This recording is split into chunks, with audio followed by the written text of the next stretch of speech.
ভাই ভিডিওটা একটু দেখেন, আপনি হাসতে বাধ্য হবেন, আমি গ্যারান্টি দিলাম। হ্যাঁ, ফাইজলামি তো একটা লিমিট থাকা দরকার। এটা আবার কোন ধরনের ফাইজলামি একটু দেখেন।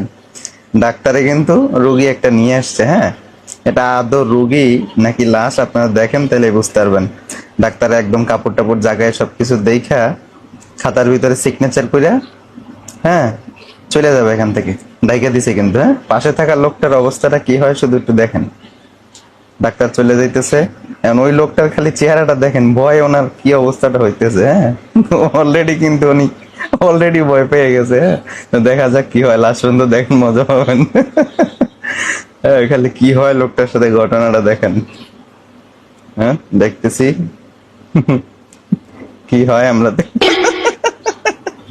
অলরেডি কিন্তু পালারা দিয়ে ফেলাইছে রুগীনের লাশ। তার অবস্থা, চেহারাটা দেখেন লোকটার কি অবস্থাটা হয়েছে।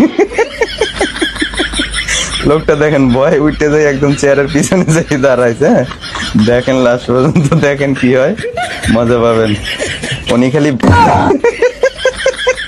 দেখেন লাশ কিভাবে উঠে বসছে ভয়ে।